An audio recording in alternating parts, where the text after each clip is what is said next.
Hello, my name is William Kumwembe and this is Business Time. It's a magazine program in which we bring you major business and economic news stories that are making headlines in the country. And in the program today, we speak to the IMF on its position on resumption of the Extended Credits Facility program with the Malawi government. Also in the program, we analyze impact of the UK's decision to cut aid to Malawi. We have these and other stories. Stay tuned if you could.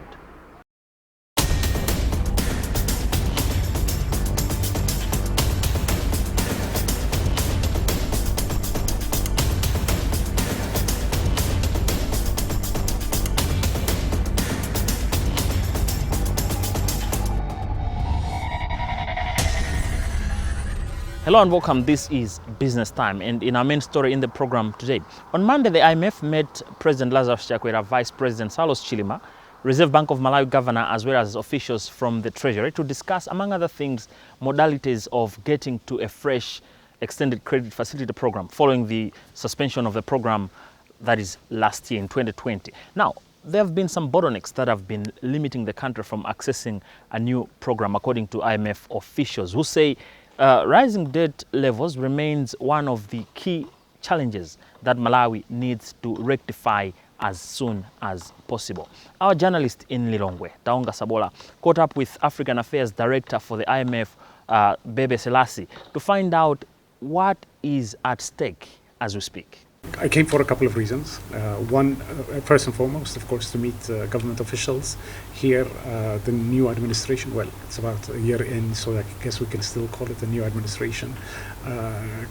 Thoughts on how to advance Malawi's development agenda and, learn what the plans are. So that was an important reason for coming. Second one, of course, is to follow up on the government's request for a financing arrangement with the IMF. There are a couple of issues that need to be resolved before we can proceed, and we've had very intense but very useful discussions with the minister and his colleagues, as well as, of course, briefing President Chakwera on all of this.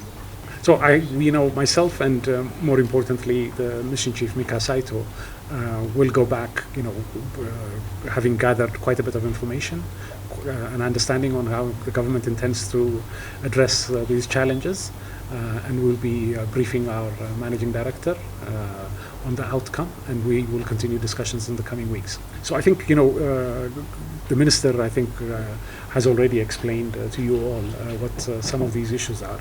Perhaps to summarize, I think first and foremost, there is quite a bit of legacy challenges that the government inherited on taking over the administration last year.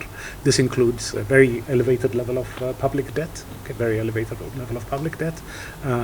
borrowings that, some of the borrowings of which were, not formally registered in the books, the extent at least of how much these borrowings are. So the government is looking at all of that and trying to understand what the full picture is. So this was one of the issues that we discussed.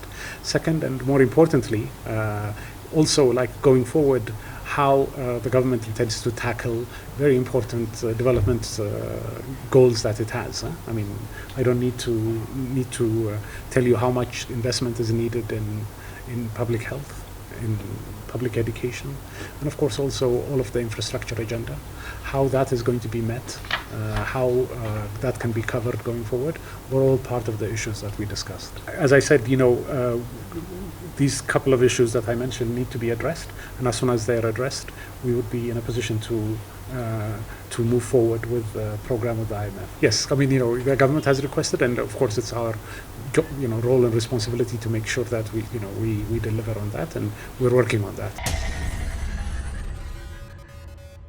Now, the United Kingdom last week announced to have slashed amount of aid channeled into Malawi by almost half. This, according to local NGOs, would have huge repercussions in sectors such as health, which relies heavily on donor support. Our journalist Yamigan Kajaje has the whole story in this report. This follows a decision by the UK earlier this year to cut foreign aid by reducing the annual aid budget to 0.5% of its national income. In an interview, Family Planning Association of Malawi Executive Director Donald Makwakwa says the loss will be felt especially in the health sector. The UK government supports government in different sectors, including the health sector. And for us as an organization, we're very much interested in the health sector because we are working in this sector. And the UK aid support to Malawi in the health sector has contributed quite a lot in terms of infrastructure development, availability of medicines, including the health workforce. And specifically when we talk about sexual and reproductive health services, the UK government has been very much pivotal in the support towards procurement of commodities. So what I would say is UK government has been very much supportive to the government of Malawi directly, but also through the non-government organizations in the work that they do.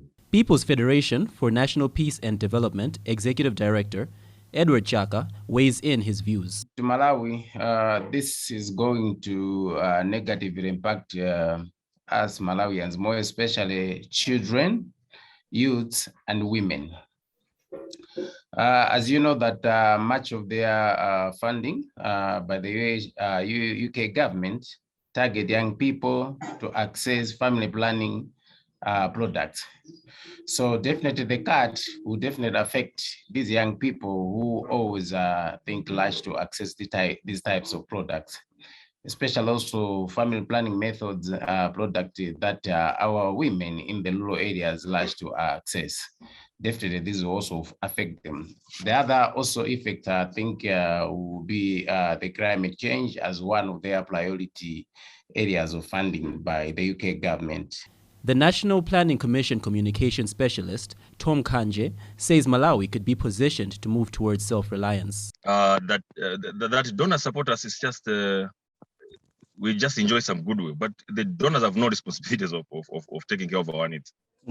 So yes, we do appreciate the aid Malawi receives, and indeed we would like to get more aid to help us, especially in the first years of implementing the vision, so that we are able to stand on our feet and become self-reliant. That's the ultimate goal. So when you hear the donors are cutting aid, it's a bad thing for Malawi, but it can also be a blessing in disguise in that I think Malawi has got a lot of potential in terms of production. Malawi has got a lot of potential in terms of revenue generation and the likes. So as the donors start scaling down, it should be a wake-up call to ourselves as a country that we cannot continue relying on donors because they have got their own pressing issues. Look at what is happening in Europe, issues of COVID and the likes. The donors have got their own, pressing issues in their country that may, limit what they can support us in the country. So I think it's time Malawi either took the issue of self-reliance seriously as outlined in the vision, so that we start generating our own resources. We start producing our own community so that we become self-reliant. We need donors, yes, but with time we need to win ourselves over donors. We should not be a donor-dependent country. We have to be a country that is economically independent. So that's an issue us as policymakers have to look at seriously and find ways of covering the gaps that could be created once the donors leave. Or indeed scaled down. Ministry of Finance spokesperson Williams Banda said Malawi would adjust its programming to take into account this aid reduction. He mentioned stopping those programs supported by the UK aid altogether or finding other partners to support those programs. Top priorities for the UK aid to the country encompass issues such as supporting government accountability, increasing the resilience of poor Malawians, and making the economy more diverse and productive by building human capital. Lately, the Reserve Bank of Malawi has been lamenting over rising cases of non-remittance of pension funds by firms in the country. As at mid this year, over 25.3 billion Malawi kwacha had not been remitted to pension fund managers by firms. Now, this has a repercussion, and one of its repercussions is that this money could have been invested by fund managers to ensure that it multiplies for the sake of beneficiaries of the funds. But this is not the case. Now, what does the country need to do to ensure that companies are taking a leading role in facilitating investment of the pension fund into various sectors of the economy? I caught up with Asford Chilunga, who is a market analyst, to find out how the market is positioned and what needs to be done for Malawi to make the most of the pension funds. To be honest, in our country, we are a growing economy, an economy that is still young, and therefore investment avenues are equally young and being developed. But the investment avenues that we have so far and the amount of funds that we have in pension funds as at present, I feel is being balanced quite well, because in my opinion, we have skillful fund managers who are allocating these funds in a very skillful way. The process itself of allocating these funds inspires a lot of confidence in people like me and you, and should inspire confidence in the wider economy. I think risk evaluation is being done very well, and returns are also being realized. So I'm not really worried about that. Which areas do these fund managers invest much of these resources? Currently, the majority of funds are allocated in listed equities, so the Malawi Stock Exchange. I think this accounted for over 40%. And the second largest portion is allocated toward government borrowings, so both long-term and short-term. And the smallest portion is shared among properties and private debt, private equity as well. Yeah. Talking of which, we've noted the government have lately been on the market with the long-term development bond, which they say, according to the Treasury, they would be issuing such bonds quarterly. The most recent one being for some projects that the government intends to earmark this financial year. Talking of the government coming on the market, others feel it could be a challenge in as far as private sector access to finance is concerned. It would cloud out private sector borrowers. Do you agree with the assertion? The impact is twofold. The first impact is the fact that pension funds now can find another home, because 40% in equities may also need to be balanced out, should have a way out when things go wrong. And the other facet is how well government is going to use those funds, because at the end of the day, a spending government is also what drives the economy. So you want to make sure that government has enough to spend. So the main issue would be how well these funds will be spent into the economy. Yeah. We've seen economies across the globe being built with pension funds.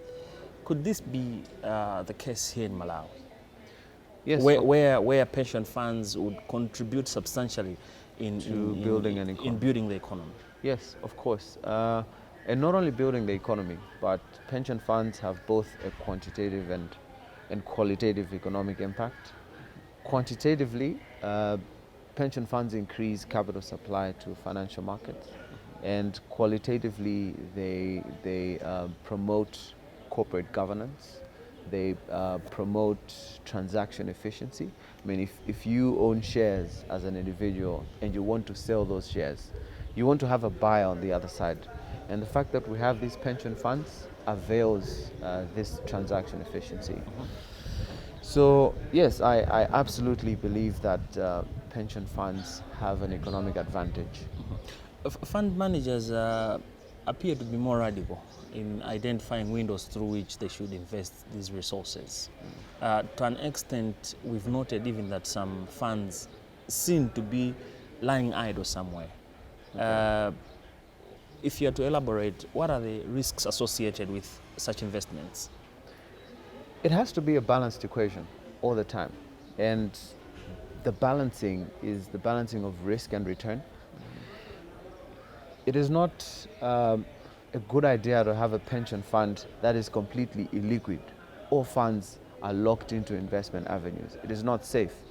You want to have a pension fund that is somehow liquid and well invested as well. Remember, this is Business Time. It's a magazine program in which we bring you major business and economic news stories that are making headlines in the country. We'll be right back.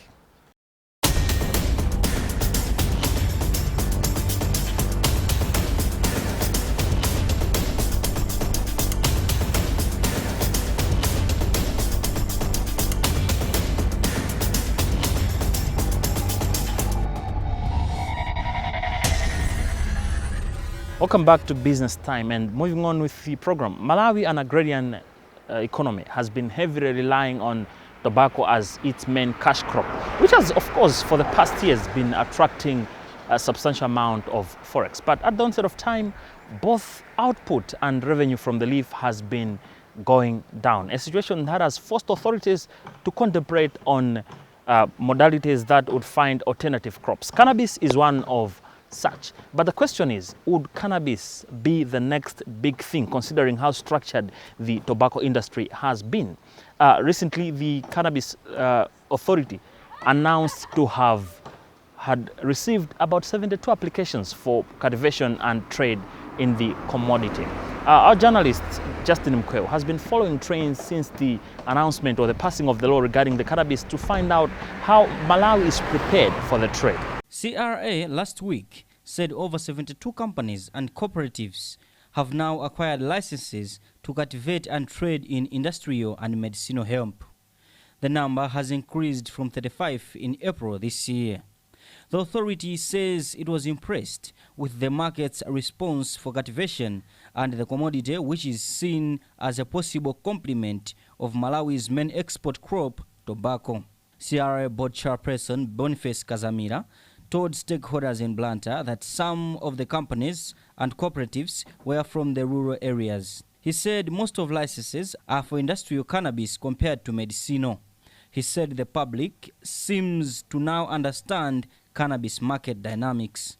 He added that this industry is complex, involving and cash intensive. Therefore, the concern on fees was genuine because people did not have information, but now they know. We have got two main categories of fees. Fees for industrial hemp, which is pegged at 1,600,000 Malawi kwacha, plus 380 a processing fee. Industrial hemp, if you are doing industrial, it means you are required to pay close to 2 million Malawi kwacha. But if you are doing medicinal cannabis, the fees it's about 8 million Malawi kwacha, plus a processing fee of about 800,000 or 850,000 kwacha. So we differentiated the two varieties because for medicinal, it's a variety that is the demand is that you have to grow it under a controlled environment, while the industrial one, it's the variety that can be grown in an open space. So that's the difference. So there are no special fees for outsiders or locals. The fees are the same. In total, we have issued around 72 licenses. Not 72 licenses. We have issued certificates to 72 companies and cooperatives. But individual licenses, there are more than that because a company can apply for more than one license. We've got, in principle, we've got 4 licenses. License to cultivate and sell, that's one license. Then there's license to process. There's license to distribute. There's license to export. So these are the main licenses. But apart from these 4, we've got other licenses, like licenses to do with pharmaceuticals, trials and research, and seed multiplication. These are also other licenses. So if a company has applied for 4 licenses, it means it's going to be given 4 licenses. So times 72, that's a lot of licenses. But to the companies and cooperatives, total is about 72. Currently, the license fees for industrial cannabis is close to 2 million kwacha, while the license fees for medicinal cannabis hovers around 8 million kwacha. One of the potential farmers of the leaf, Daliso Gandari, hailed the regulator for reaching out to the public with relevant information. The meeting is very important to me as we've heard so much about this cultivation of cannabis, and there are so many issues to do with the issues of licensing, issues of how to cultivate the cannabis. But now that the CRA was here, at least they have opened our eyes and we've known much, and we are happy that they've even recommended that they're going to give us to take us to the off-takers. So we are happy, because at first our worry was on who is going to buy the cannabis if we were going to cultivate it. Cannabis was certified in Malawi to be cultivated under regulation for industrial and medicinal use. As at April 2021, the media reported that an analysis by Invegro Limited found that a kilogram of industrial hemp could fetch $1,444, and that there was potential for direct annual benefit for Malawians in excess of $135 million on 16.5 hectares, or $8 million per 5 hectares. Now, in other news, the Export Development Fund has outlined major challenges facing local SMEs in as far as growth is concerned. One of these challenges is obvious: lack of access to finance. But what are the solutions that Export Development Fund and other funders are deploying to ensure that these SMEs access funds substantially? Our journalist Chimwemwe Mangazi reports. EDF Chief Operating Officer Chifuniro Kaimapanjira says funding woes continue limiting prospects for growth of SMEs in the country. He emphasized the need for continued operation, investment and domestic regulation in the region to achieve the agenda of implementing the value chains and smooth integration of the same. There are so many challenges with regard to the limits that are imposed on us, mainly emanating from the levels of capitalization that we have. We do not necessarily receive subvention from government, and we do not restructure our balance sheet using such funds or recoveries in terms of losses. And therefore, we have to package all these in a manner that we recoup, so that we do not lose our capital. So in that case, we are somewhat limited in terms of how much we can actually do. And we feel that is a challenge, because we are starting from scratch in some areas in terms of developing the value chains themselves, making sure that there are indeed players who can undertake the activities that will actually inform the development of the value chains. And we see that something meaningful is happening. So funding really is a critical issue that, as DFIs, we feel if we had all the resources, I am hopeful we could do a lot.